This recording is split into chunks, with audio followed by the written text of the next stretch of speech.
उत्तराखंड का लोक पर्व हरेला पूरे प्रदेश में श्रद्धा और उत्साह के साथ मनाया जा रहा है। ये पर्व केवल धार्मिक आस्था का प्रतीक नहीं, बल्कि प्रकृति, पर्यावरण संरक्षण और हरियाली का संदेश भी देता है। नैनीताल स्थित वनस्पति विज्ञान विभागाध्यक्ष डॉक्टर ललित तिवारी ने हरेला के सांस्कृतिक, वैज्ञानिक और पर्यावरणीय महत्व को विस्तार से बताया। ललित तिवारी ने बताया कि हरेला का अर्थ ही हरियाली है। ये पर्व मानसून के आगमन, कृषि, संस्कृति और प्रकृति के प्रति समर्पण का प्रतीक है। परंपरा के अनुसार सावन से 9 दिन पहले मिट्टी में 5 या 7 प्रकार के अनाज बोए जाते हैं, जिन्हें सावन के पहले दिन काटकर कुल देवता को अर्पित किया जाता है। इसके बाद परिवार के बड़े सदस्य हरेला सिर पर रखकर आशीर्वाद देते हैं। उन्होंने बताया कि हरेला वर्ष में 3 बार मनाया जाता है, लेकिन श्रावण मास का हरेला सबसे अधिक महत्वपूर्ण माना जाता है। ये पर्व अच्छी फसल, सुख, समृद्धि और पर्यावरण संरक्षण का संदेश देता है।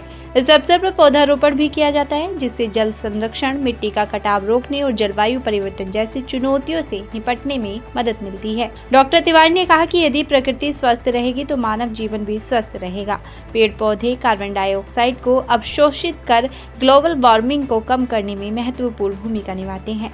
हरेला केवल एक त्योहार नहीं, बल्कि आने वाली पीढ़ियों के लिए हरित और सुरक्षित पर्यावरण का संकल्प है। नैनीताल से ललित जोशी की रिपोर्ट। उत्तराखंड का हरेला निश्चित रूप से एक लोक पर्व के रूप में मनाया जाता है और बहुत महत्वपूर्ण बात यह है कि हमारी जो उत्तराखंड के साथ साथ हिमालय के लोगों की जो सोच है, वो कैसे हरित प्रदेश को हम बना सकते हैं, कैसे हरित हिमालय बना सकते हैं। एक सोच के साथ जो हमारी निष्ठा, जो हमारा समर्पण है हरियाली के प्रति और जो सामाजिक समरसता है, बड़े लोगों का आशीर्वाद लेना है, ये इस हरेले के माध्यम से दिखता है। हरेले का मतलब ही हरियाली से होता है और हरियाली यानी कि हरे रंग का दिवस, यानी कि प्रकृति को समर्पित दिवस है। और इस दिन बड़े स्केल पर वृक्षारोपण किया जाता है, जो प्रकृति की को बनाए रखने के लिए हमको न केवल कंजर्वेशन एस्पेक्ट से बल्कि उसके सतत विकास की प्रेरणा भी देता है। और साथ ही जब हरेले को बोने की एक परंपरा है, जो इस परंपरा के अंतर्गत इस हरेले को जो हमारा सावन मास का पहला दिन है उस दिन काटा जाता है, लेकिन उससे पहले 10 दिन पहले इसको बोया जाता है। इसमें